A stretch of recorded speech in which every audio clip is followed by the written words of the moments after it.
শুধু আজ নিবেদন করছি আমসফর রচিত যদ্যপি আমার গুরুর সপ্তম পর্ব। স্যার অনেক দূরে থাকেন, আমাদের পক্ষে ঘন ঘন যাওয়া সম্ভব হয় না। কাজকর্মে ফাঁক পেলে স্যারের বাড়িতে হামলা করি। অনেকদিন থেকে রাজ্জাক স্যার হেলু চাচির বাড়িতে থাকছেন। হেলু চাচি হলেন রাজ্জাক স্যারের ছোট ভাই মরহুম খালেক সাহেবের বেগম, আবুল খায়ের লিটুর মা। কয়েক বছর ধরে তিনি তার অপর পুত্র এবং স্যারসহ আলাদা বাড়িতে থাকছেন। গুলশানের 100 নম্বর রাস্তার 30 নম্বর বাড়িতে তারা সবাই থাকেন। সেবার আমার সঙ্গে তরুণ অর্থনীতিবিদ BIDS এর senior research fellow doctor Hossain Zillur Rahman ছিলেন। তাছাড়া ছিল একজন তরুণ লেখিকা, নাম শেলিনা শিরিন শিকদার। সে স্যারের উপর একটা ভিডিও ফিল্ম তৈরি করেছে। আমাদের যেতে যেতে অনেক বেলা হয়েছিল, আমরা একটুখানি ইতস্তত করছিলাম। স্যার মাত্র কদিন আগে সিঙ্গাপুর থেকে ফিরেছেন। চোখের সমস্যার জন্য তাকে সেখানে নেওয়া হয়েছিল। স্যার থাকতেন, তার নানা সময়ে কথাবার্তাগুলো আমি লিখেছি। আগে যেটুকু লিখেছি তার কম্পিউটার টাইপ করা অংশ স্যারকে দেখালাম। তিনি এক ঝলক দেখে শিটগুলো সরিয়ে দিয়ে বললেন, যা খুশি লেখবার সান লেখেন। আমি প্রশ্ন করলাম, স্যার ঢাকা বিশ্ববিদ্যালয়ে তো আপনি অনেক দিন ছিলেন, বলতে গেলে গোটা জীবনটাই কাটিয়ে দিয়েছেন। আপনি নিজে এই বিশ্ববিদ্যালয়ের ছাত্র ছিলেন এবং এই বিশ্ববিদ্যালয়ে শিক্ষকতা করেছেন।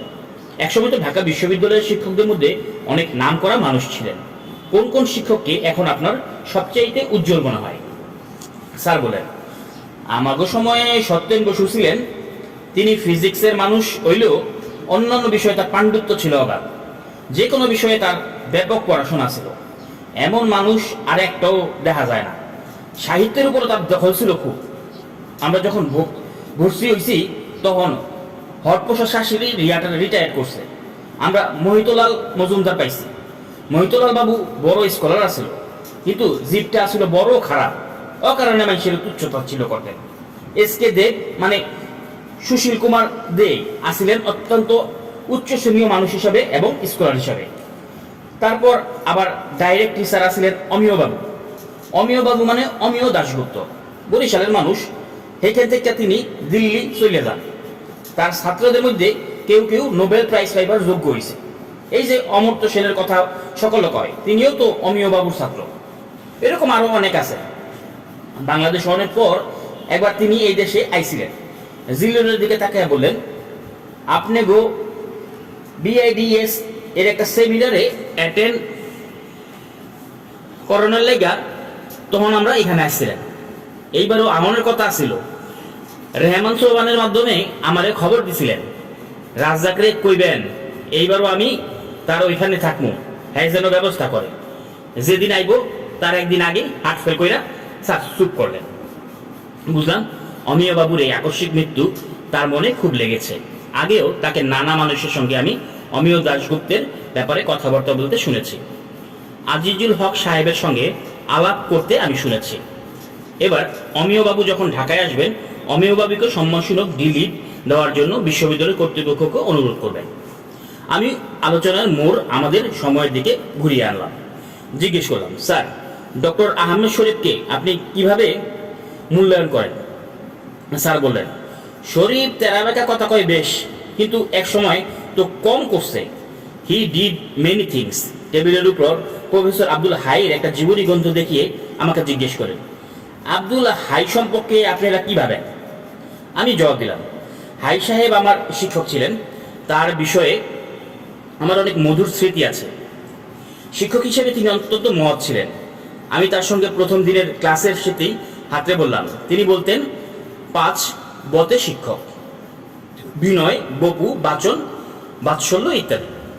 স্যার বললেন, সাহিত্য পত্রিকা বাইর করতেন অত্যন্ত উঁচু মানের। ঠিক সময়ে পত্রিকা বাইর হয় নাই দেখা অনেকে রাগারাগি করছি। হাই সাহেবরা অনেক বকছিও। বাংলা ডিপার্টমেন্টটা ভালোই চলছিল। এই দুইজন টিচার আইসা বেবাক পরিবেশ বরবাদ করে দিল। স্যার একজন মহিলা এবং একজন পুরুষ শিক্ষকের নাম উল্লেখ করলেন। আমি বদরুদ্দিন ওমর সম্পর্কে স্যার কি ভাবেন জানতে চাইলাম। স্যার বললেন, উমর যদি পূর্ব বাংলার ভাষা আন্দোলন এবং তৎকালীন রাজনীতি কেবল এই একটা বই লিখতেন, তাহলেই পোস্টারিটি তার নাম স্মরণ করার জন্য যথেষ্ট। সেও তো আরো অনেক কাম করছে। উমরের একটা রিজু খারাপ চরিত্র আছে, বিশ্বাস অনুসারে চলবার চেষ্টা করে। আমাদের সমাজে এইরকম মানুষ কয়জন আছে? তারপর আমি ঐতিহাসিক সালাউদ্দিন আহমেদ সম্পর্কে স্যারের মত জানতে চাইলাম। স্যার বললেন, আগাগোড়া ভালো মানুষ, তার বউ খালেদা সালাউদ্দিন বেশ লেখাপড়া জানে। তারপর আমি ইংরেজি বিভাগের ডক্টর সাদ্দাত হোসেন সম্পর্কে জানতে চেয়ে বললাম, স্যার একটা সময় তো সৈয়দ সাদ্দাত হোসেন আপনার খুব ঘনিষ্ঠ ছিলেন, সাজ্জাদ সাহেব সম্পর্কে আপনি কি চিন্তা করেন? স্যার বললেন, সাজ্জাদকে আমি খুব পছন্দ করতাম। একবার ইউনিভার্সিটির একটা প্রোভাইস চ্যান্সেলর অ্যাপার্টমেন্টের দিবার কথা হইল। ভাইস চ্যান্সেলর মাহমুদ হোসেন আমারে কইলেন, আপনি 3টা নাম ঠিক করেন। আমি 3টা নাম ঠিক করি। আমি যে লিস্ট করছিলাম তাতে সাজ্জাদের নাম আসিল 2 নম্বরে। পরে মাহমুদ হোসেনের লিস্ট থেকে মিলিয়ে দেখলাম তিনিও সাজ্জাদের 2 নম্বরে রাখছেন। মাহমুদ হোসেন সাহেব আমার জিগাইলেন, সাজ্জাদের ব্যাপারে আমার লগে আপনার মতামত মিললে গেল, আপনি কি কারণে সাজ্জাদের 2 নম্বরে রাখছেন? আমি কইলাম, পয়লা আপনার মতটা শুনি, তারপর আমারটা কম। মাহমুদ সাহেব কইলেন, সাজ্জাদ আদাব qualification of all right, but he is left charity, যার মানে দায় নাই, তার উপরে আনা ঠিক নয়। আমি কইলাম, আমিও সাজ্জাদের ব্যাপারে একজাক্টলি একই চিন্তা করছিলাম। তারপর থেকে সাজ্জাদের লগে আমার রিলেশন খারাপ হইয়া গেল।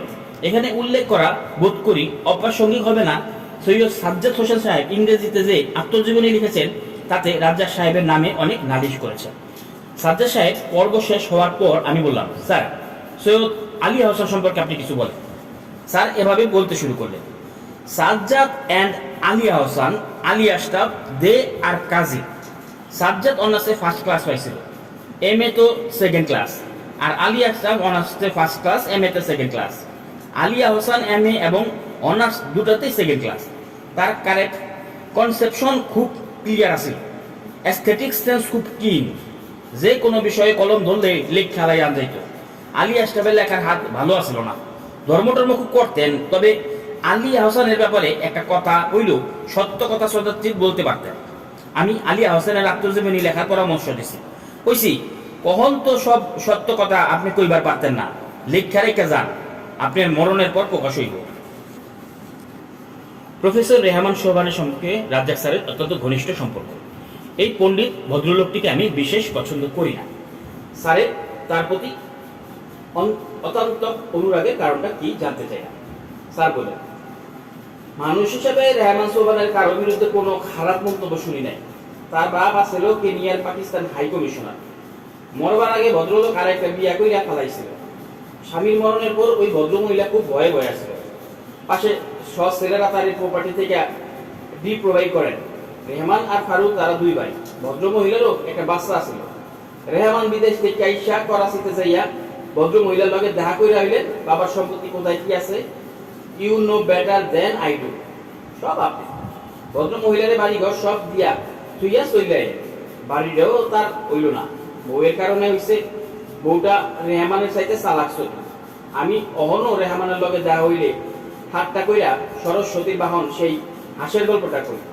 আপনি সেই হাঁসের মতন পানি মিশান দুধের সবটা দুধ খান, আর আপনার বন্ধুর জন্য থাকে সবটা পানি। আমি যাইতেছিলাম, বন্ধুটা কি? স্যার বললেন, আছে একজন।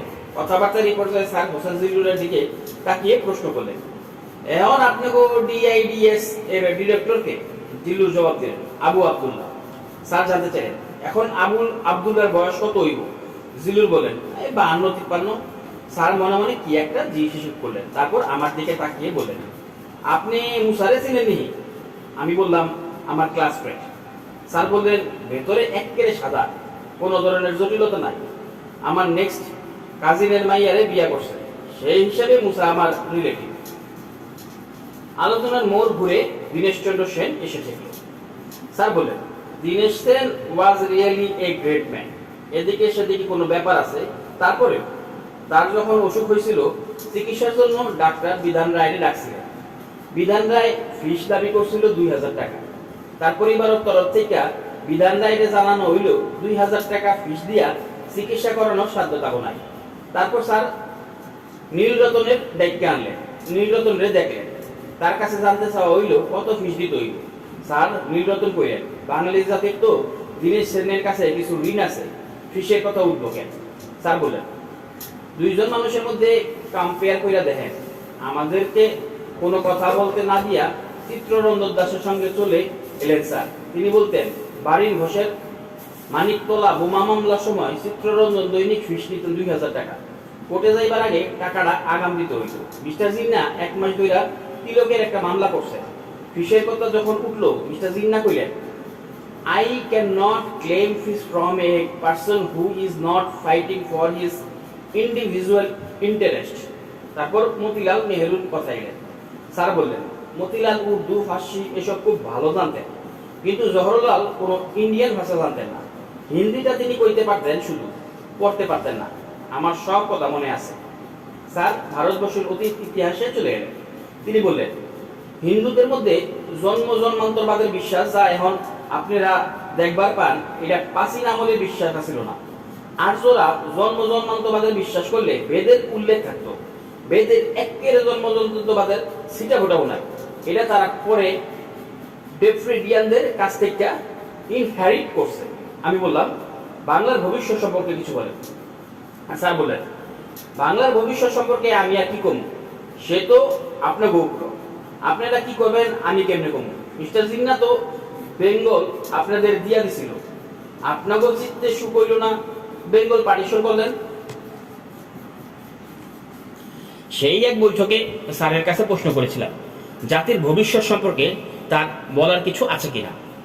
কিছুদিন আগে যখন সাক্ষাৎ করছিলাম, তিনি জানিয়েছিলেন এই জাতির ভবিষ্যৎ কি চিন্তা করতে পারছেন না। বলেছিলেন, সব থুইয়া আপনাকে দেশের কাম করা উচিত। খবর নিয়ে জানলাম বদরুদ্দীন ওমর সাহেবকে তিনি একই রকম পরামর্শ দিয়েছেন। আমরা আশা করেছিলাম তিনি আমাদের নতুন কোনো পরামর্শ দিবেন। স্যার সেদিন দিয়ে গেলেন না, সম্পূর্ণ একটা নতুন বিষয়ে কথা বলতে আরম্ভ করলেন। দেশ মানে তো দেশের মানুষ, মানুষই হইল গিয়া দেশের আসল শক্তি। মানুষ গড়ে আপনারা ডেড ওয়েট কইরা রাইখা থুইছেন। আপনাকেও দেশের মানুষের একটা দিকে এমন যোগ্যতা আছে ইন্টারন্যাশনালি যে কোনো দেশের লগে কম্পিট করবার পরে। আমি শিপিংয়ের কথা কইতাছি। আপনার বাড়ি তো সারগা, আপনি তো জানানোর কথা। আপনার জেলার মানুষ জাহাজের সেরা ট্যাঙ্গেল হিসাব কিরকম এফিসিয়েন্ট। এন্টায়ার ওয়ার্ল্ডে তাদের ডিমান্ড আছে। সিলেট সার্গের মানুষের হাতে তো আসিল দায়িত্ব, তারা তো কিছু করবার পারে নাই। সিলেট সার্গার মানুষ শিপিং এর as good as the citizen of any other Nations, কিন্তু এই লাইনে তো কেউ দৃষ্টি দেয় নাই। আমি পার্সোনাল এক্সপেরিয়েন্স থেকে কইবার পারি। একবার আমারে জাহাজে কইরা বিলেত থেকে ফিরতে হয়েছিল, 3.5 মাস লাগছিল। আমার টাকার ক্রাইসিস আছিল, সেই লেগে জাহাজে আমার টিকিট কাটছিলাম। ছোট জাহাজ, 7,500 টাকা, 1000 টন, ডিমের খোসার মতন। ঢেউয়ের যাত্রা যখন লাগে মনে হয়তো সমুদ্রের তলায় ডুবে গেলাম। আমার খাওয়ানোর একটা প্রবলেম দেখা দিল। আর সব প্যাসেঞ্জার আসছিল সাদা। আমি অগলগে খাইবার চাইছিলাম না, আমার লাগে একটা ভিন্ন ব্যবস্থা করা হইল। খালাসি সারেন সব দেখলাম আমাগো দেশের মানুষ। তারা দাবি করলেন, আপনি আমাগো লগে সপ্তাহে একদিন খাইবেন। আমি তাগো লগে খাইতে আরম্ভ করলাম। এই আলোচনার পর আচমকা আমি জিজ্ঞেস করে বসলাম, স্যার আপনি তো লন্ডনে হ্যারন প্লাস্কের ছাত্র ছিলেন। স্যার বলেন, হ। তো এই তিনি তো ইহুদি ছিলেন, ডিসক্রিমিনেট করতেন। স্যার মাথা ঝুঁকিয়ে বলেন, এক্কেরে না, কোনদিনও টের পাই নাই।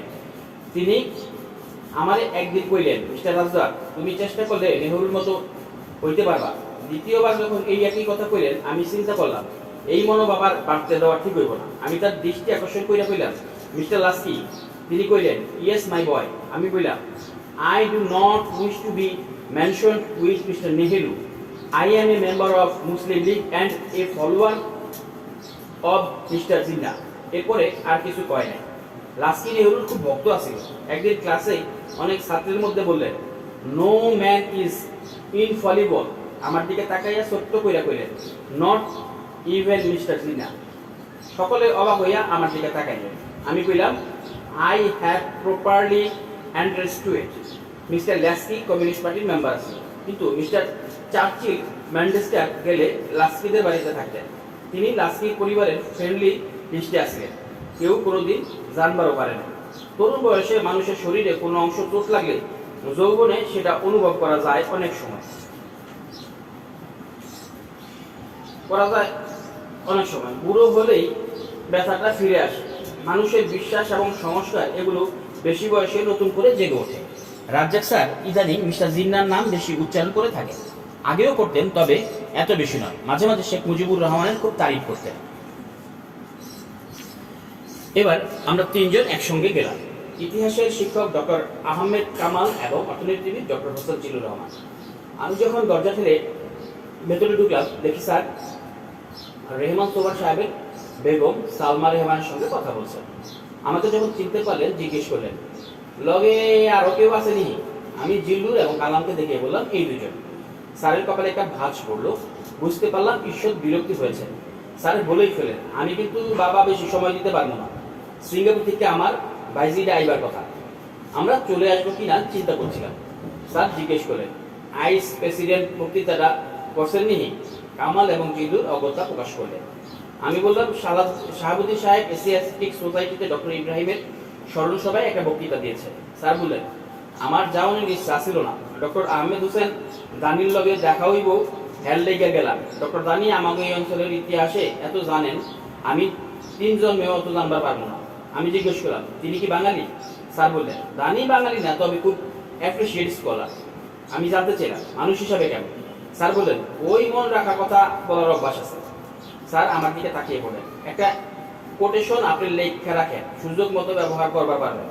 There are periods in history when trolling is the best means of communication. এই হামাগুড়ি দেওয়ানের পাল্লা ইন্টেলেকচুয়ালেরা সকলের আগে থাকে। এখন বাংলাদেশে সেই অবস্থা, সকলে কইতাছে খুব ডেভেলপমেন্ট হইতাছে, কাল পানি আসিল না, আইজ ইলেকট্রিসিটি নাই, পরশুদিন গাড়ি ঘোড়া নাই। এগুলো হইল সিস্টেম অফ ডেভেলপমেন্ট। শূন্য কান পড়তে গেছে। বাংলাদেশের প্রেসিডেন্ট শাহাবুদ্দিন সাহেবের ইব্রাহিম স্মরণ সভার বক্তৃতার কথা উল্লেখ করলেন। আমার মনে কারণটা জিলিপ দিয়ে উঠল। নিশ্চয়ই শাহাবুদ্দিন সাহেব ইব্রাহিমকে বাংলাদেশের স্বপ্নদোষটা এরকম কিছু বলেছেন। কথাটা স্যারের মনে লেগেছে। আমার ধারণা, স্বাধীন বাংলাদেশের কনসেপ্টটা বিকশিত করার পেছনে স্যারের যে ভূমিকা, তার সঙ্গে অন্য কারো তুলনা করা যাবে না। স্যারের অবদান সকলে অস্বীকার করেছেন, মুখে কিছু না বললেও স্যার অন্তরে আহত হয়েছে। আমার ধারণা স্যারের বিরক্ত হওয়ার একটাই কারণ, স্যার সময় বেঁধে দিয়েছেন। আমরা চলে আসার কথা চিন্তা করছিলাম। স্যার টেবিল থেকে একটা বই টেনে এনে আমাদের দৃষ্টি আকর্ষণ করলেন। এটা কি কইবার পারেন? স্যার বললেন, রামকৃষ্ণের কথামৃত। কথাবার্তা যেসব কইছেন একেবারে খাঁটি, কোনো খাদা ছিল না। মানুষ অ্যাসেস করার একটা নির্দিষ্ট পদ্ধতি আছিল। বিদ্যাসাগর, দেবেন ঠাকুর, কেশব সেন, বঙ্কিম, গিরিশ ঘোষ সকলেই সম্পর্কে রামকৃষ্ণের বিশেষ বিশেষ মন্তব্য আছে। সেগুলো অনেকটাই সত্যের কাছাকাছি। তিনি তো দেবের ঠাকুর সম্পর্কে কইছেনই যে মানুষ 14টা পোলামাইয়া জন্ম দিছেন, এই সাধনা করবার সময় পাইল কখন। আমরা হাহা করে হাসলাম। স্যার বঙ্কিমে চলে এলেন। বঙ্কিমের একটা ইনফিরিয়রিটি কমপ্লেক্স আছিল। তার পড়াশোনাটা আসিল মুসলমানদের টাকায়, মুসলিম ফান্ডের টাকায় তিনি পড়াশোনা করছিলেন। মুসলমানদের বিরুদ্ধে কলম ধইরা যে শোধ করছিলেন। তারপর স্যার বললেন, রামকৃষ্ণ বঙ্কিম রে দেখা কইছিলেন, আপনার মনে এত অহংকার কেন? আমি বললাম, বিদ্যাসাগরের সঙ্গে বঙ্কিমের সাক্ষাৎকারের এরকম একটি গল্প চালু আছে।